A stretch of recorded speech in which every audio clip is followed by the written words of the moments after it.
Another weekend preview, hardly final regular season I know. weekend preview. The next time we're doing this, it's the conference tournament. Next week, Coach Sewell goes by in such a blink of an eye, but an opportunity to do something for the program that hasn't been done since 2010. That's winning a regular season championship. Does the focus change at all, Coach Sewell, now that you know it's the last weekend? You understand all the different scenarios, but does the approach, does any of that change at all for your team?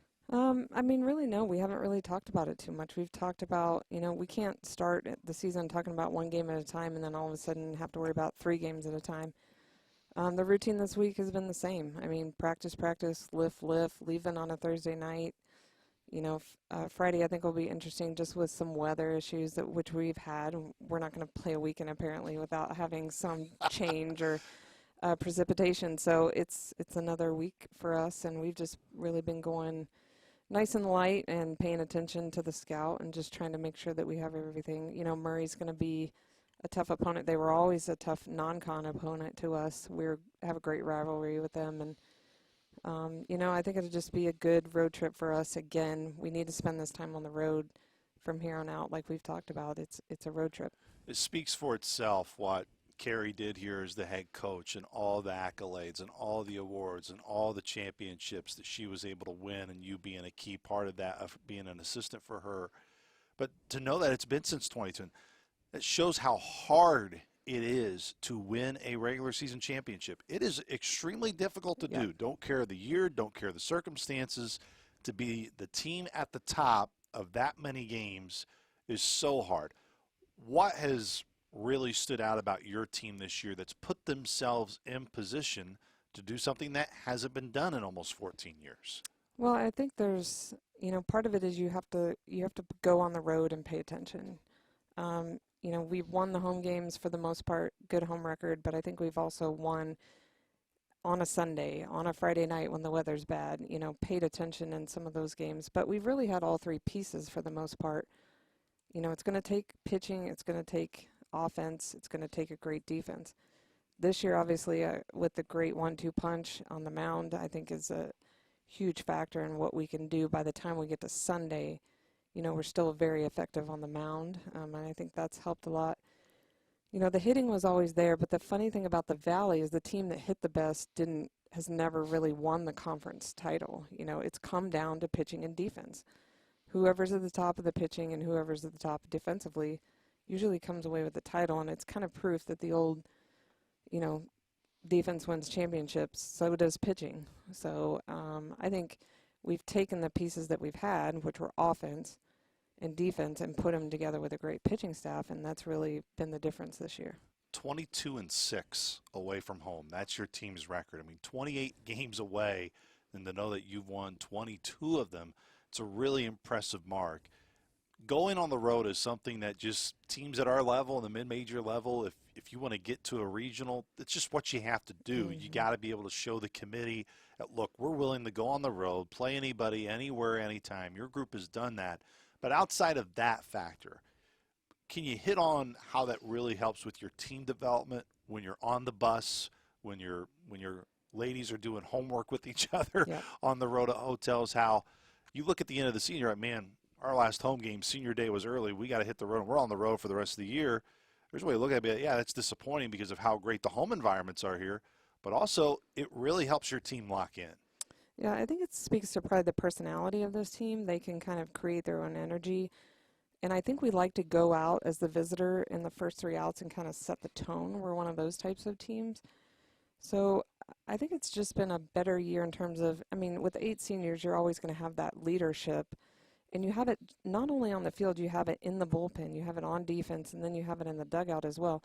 So there's not a coaching staff standing around barking at you, telling you, let's go, let's get the energy up, let's get going. The energy is kind of always there with this team, and it's provided by mostly the older players, but there's a lot of young players over there and there's so many things that you can count on when we go play.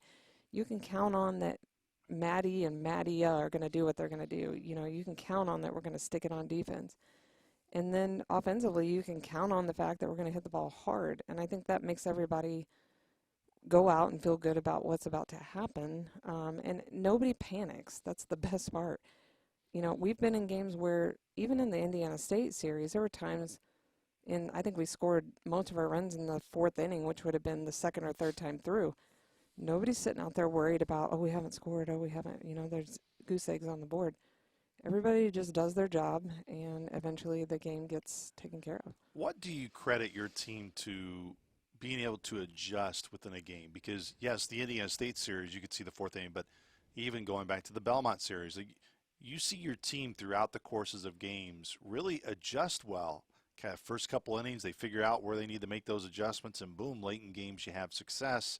What do you equate that to? I guess really is my question of what has made this team, specifically with their makeup, really good at adjusting, if you would agree with that. Yeah, I think it's part of our philosophy that we talk about a lot, especially, and that starts all the way back in August. It's not something we really learn in February where we're trying to play the game. I think our patience factor comes from, again, we have great pitching and defense, so we can wait if we need to, and we can kind of feel the game out. But offensively, we are sometimes the first time through, we may strike out looking or do something that the fans are like, oh, that's not going to work, or we load the bases and don't score. But no, we're working on that because we're trying to figure out what is the strike zone, what is the best pitch to hit, what can we really drive. And then as soon as you turn that lineup over, you're Jackie Liss, Liz Warwick, Hamilton, Jones, Carter, Baker, Johnson this weekend. You're getting no break. So that second time through, it's like now we know and now we can execute. There's no real magic potion, I would say, to it, but it's something we start pretty early on. And we started very early on with the freshmen learning like, hey, this is not travel ball. This is not your club team. This is not your high school team. You have to be hunting what you're going to hit. And you have to pay attention to the scout, and you have to understand where you can do the damage and where they believe they can slip some pitches by on you. It's amazing to me when you look at your roster and you see so many, especially in your senior class of, look, there's always teams that can have big senior classes, but to have senior classes that their name across the record book is everywhere, and it's multiple players. It's not just one. Liz, of course, over the weekend, able to become the queen of doubles within the program. What makes that, because what was special about it is you see the moment happen, you of course see the energy from Liz, but also the response from all of her teammates afterwards, you as well. Like, what makes Liz specifically get that type of love from her teammates and her makeup? Well, I think it's just part of the culture, right? You don't come here and worry about yourself, and by not worrying about yourself, a lot of times you can achieve a really great individual accolade. But you can't become the RBI queen without your teammates. You can't, there's so many things. It's like Maddie can't become a great pitcher without her great catcher. So early on we talk about, we're going to do this as a team, and it's going to take all of us. And your role is going to come up huge at some point. You're going to be a pinch runner, and you're going to score from first, or you're going to throw somebody out in a big game, or like a Warwick, who's just a very quiet worker, doesn't say much. And for her to kind of just have, I don't know if it was relief plus excitement in that moment. That's just her personality. But everybody kind of goes for everybody. And if you can put your energy into somebody else, then you get that all back in return. And I think that's part of just the culture of 70 plus years of this program. How important was it for Liz to have that type of moment, really at the timing for her? Not to say that it's been a struggle for her the last couple of weeks, but I know that's a bat specifically. You know what you're going to get defensively from Liz. Yep. But knowing that when she can swing the bat as well as she has shown recently, and especially over the weekend, man, that lineup that you just described, yep. Like, where is the spot where you try to breathe if you're an opponent when she's going and everybody else is clicking? Well, and you've seen roster or lineup cards the way they work. Liz, I could almost mark it on a calendar when Liz is going to have a bump in the road, because you've been together with them for 4 years. And this is always maybe a couple weeks ago about the time that Liz can Liz deserves to have maybe a 6-game streak where she doesn't hit a home run, a double, and a single in every game and walk. So everybody has a little bump. I think she had a little bump. Hamilton had a little bump. But then same thing with Jones. They're all allowed to have their 6 or 8 games where they're not perfect. But they are perfectionists, and so sometimes they dwell on the wrong thing for too long. And it's funny because I was talking to Hamilton too, and Riley's like, I don't know, I haven't been productive. And I was like, Riley, you're leading us in 7 categories right now. Left-handed pitching, runners in scoring position, hardest to strike out. She was like, oh, I didn't really calculate that well. And I was like, no, you've been great. You're not remembering the last time that you hit a ball really hard. And then, they bust out at Indiana State. And for Warwick, the same thing. I was like, hey, let's just, Mary Jo, us, let's just go do some extra work. And, maybe 15 minutes of some extra focus. And then all of a sudden they're back. She was like, oh, they're thinking it's going to take a monumental change. And really, it was just last week that she hit the ball hard. And I think it's just a confidence thing sometimes. And seniors are wanting to do a lot at this time of year. They're wanting to be a hero. And I was like, hey, just lay back. Your moment's going to come. You're good. You think it was 4 weeks away, and it was actually 4 days ago. So there's a lot of things that I have seen, Coach Sewell, and I mean it when I say this. I don't mean this in any way disrespectful towards Coach Pooch at Indiana State, but knowing what Jackie can do, I don't know if I've ever seen anyone walked with the bases loaded, number one. right. And then the next day, when they don't choose the walker, they pitch to her, hits a home run. I go, I can understand why you want to walk her with the bases. Well, and I think the one time they were trying to walk her, and she just smacked a pitch over her head. She was exhausted of walking, And obviously, you take a chance the first couple of times to see if it's going to work, right? Because there have been times it has worked. And, then you face the gauntlet after that, and the gauntlet didn't let anybody down. So I get it. And then, the craziest part is she can slap a ball over her head. So even when you're trying to walk her, if you don't get the pitch off the plate, the next one may be going out too. Dive more into that for Jackie of how frustrating that can be when you're not necessarily getting a ton of really good pitches to hit. Not that she's going to get really any good pitches to hit at all in general because of how strong she is as a hitter, but it doesn't seem it affects any other part of her game at all. No. And certainly she'll come in the dugout and be like, I'm just here to, runners in the scoring position. I'm supposed to be doing my job. And I get why they did that. It got frustrating because, I really think at that score, it's probably not going to be overly effective. But she's really managed to figure out like what people are doing to her and how to manage just that at bat instead of dwelling on the pitch that she didn't get to hit or it's funny because she said when she got walked, she goes, I hope they know I can get myself out too, and not in a bat later, she popped up something goofy. She goes, see, she goes, I'm human. I can get my own self out, and that's how she works through those at bats. You don't get her out. She gets herself out. And I think that's a level, if I could gift that to anybody in the sport, like that's how you have to be as a hitter. You have to approach hitting as you got yourself out. Otherwise, all the pitching will win. And we talk about it a lot. Like you have to bet on yourself at the plate because it's not a high percentage shot every time you go up there. 9 home runs over the weekend is what you hit. So, of course, everybody's eyes is going to go to, man, how you hit the ball over the weekend. And, yes, that's why you're able to run rule every game. But talk about the defensive side, the pitching side of it. I mean, we talk about Maddie every time, Maddie every week as well. But where did you see from a pitching and defensive side that it was up to your standard as well? Well, you saw Riley Hamilton in a big moment with the score 0-0, I think, snag one in the 5-6 hole. Liz Warwick, right after we have a conversation with Pooch, Pooch is like, yeah, I built a taller wall, so Warwick can't do this to me anymore. And she goes right to that wall and does it to him again. He's like, I mean, it's almost funny in that moment, and you appreciate that Pooch can joke about that. But she goes right to the wall, makes another crazy catch. There were some balls. Indiana State hit some balls hard, and we made some nice plays. And it was tough up there in the wind. We had balls that were hit to right field that ended up in left field. And, we certainly took advantage. We talked about before the game, little guys, let's be on base, and big guys, let's get the ball up in the air. So it's going to go today. And we had just played a game, unfortunately, against Missouri State with the wind blowing in where I felt like we warning tracked like 8 different pitches. I mean, they were just catching them right at the 199 mark and the 189 mark. So you try to take advantage in the moments where it does benefit your offense. But we've been a little bit better about not just relying on the long ball. We've played some short game this year when we've had to, and I think that's why our road series, when you're not quite settled into a series on that Friday night game, you're trying to feel it out. Sometimes you have to score differently. So.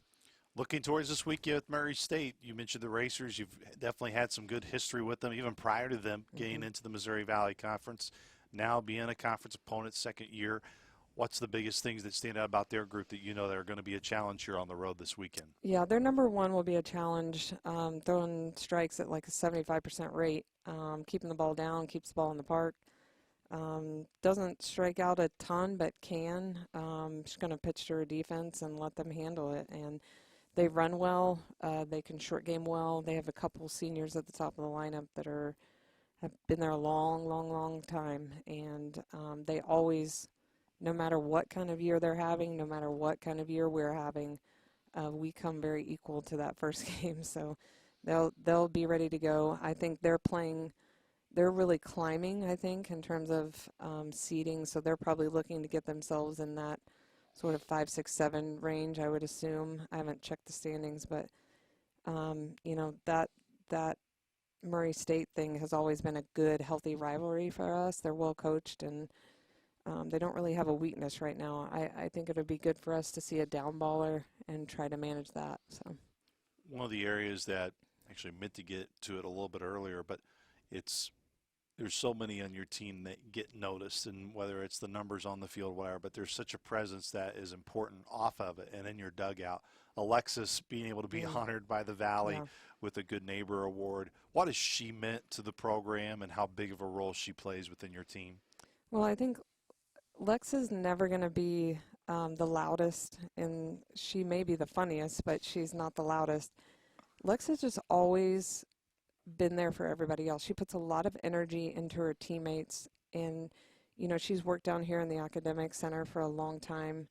Came from a great family and a great club team, and I think just those are the values that we're looking for. She gets some at bats, and I think she's batting 1,000 right now. Actually, when she gets her time, she does her job. And she's always right next to me in the outfield. She helps me out in the outfield. And it's like one of those people that you just love kind of having it around. It's like your comfort person.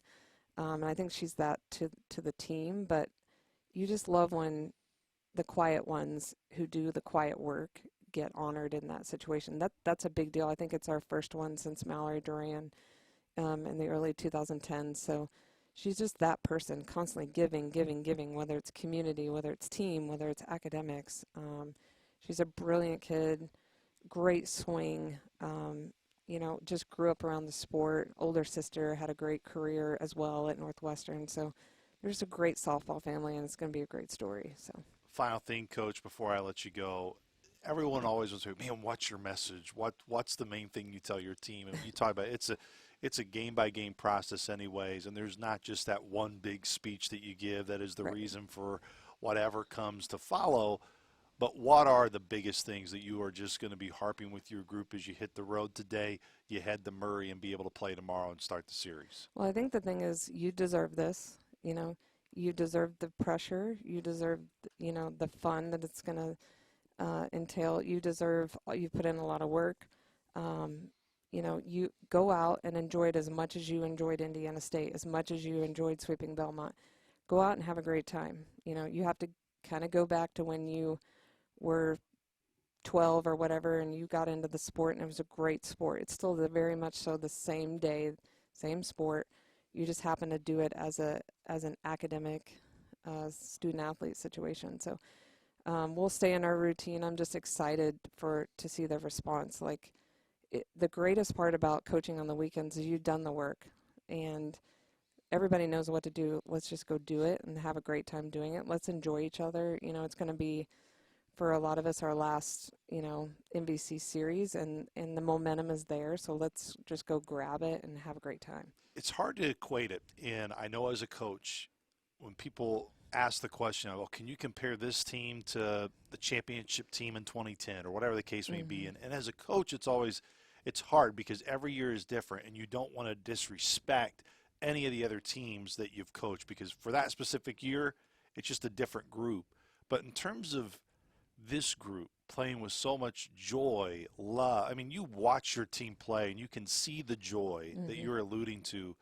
Can you equate that to any other team that you've had and the difference that maybe this group is just in that aspect? I mean, it helps when you win. I mean, all those things, no question, matter. But it definitely has felt like whether it was a win or a loss, your team plays with a lot of joy. Yeah, I don't know that I could compare it to any other. The 2010 team was led by some really great senior veterans, and I think that's where they're very similar. I thought that those two classes just took them to the championship. That's the way that's what they were going to do, and they just drug them there. And I have that sense about this team. This is the 8 seniors plan the entire time, and when you just never balk and you just say, this is what we're doing, follow me, and we'll get there. I think that's what this team does, and then we're going to have a blast doing it. And, you know, even when you see a strikeout by one of our kids, you know, or a ball goes between our legs, there's not with this club that moment of like, oh, woe is me, that's going to count as an error. You know, my dad's going to get me on the back end on the way home today. You know, it's just, hey, next pitch, next play, let's get on it. I have teammates to take care of. Let me go take care of them. And that's probably where I think we've been most impressed as a coaching staff is just, they're just great people, you know. And I don't know that any coach would not say that about their club, but these are really, really great humans. And it shows on the field. That's what comes out. And I think, you know, our goal on the road is always to get that energy, you know, really going. And even at Indiana State, I had an umpire, first time it's ever happened to me, lean over and he was like, not only are you guys really good, he goes, you just have a blast doing it. And I said, that's the coolest part is the coaching of this team was done Monday through Thursday, and then we just let them ride. And they do this. That has produced themselves. That's a cocktail that they've been able to put together. Well, and as you said, your team has no doubt earned the pressure of this weekend, and a lot of that is because of the work that you and your whole staff have done as well during the week throughout the year and way back even as the fall. Yeah. I mean, it doesn't just happen once the calendar flips over to Yeah. January and your team gets ready for the month of February. But, man, your team's been so much fun to watch, Coach Sewell, and definitely looking forward to this weekend in Murray, Kentucky. And we'll catch up with you early next week to hopefully preview a conference tournament where your group is at the very top and celebrating a regular season championship. Excited. Thank you so much.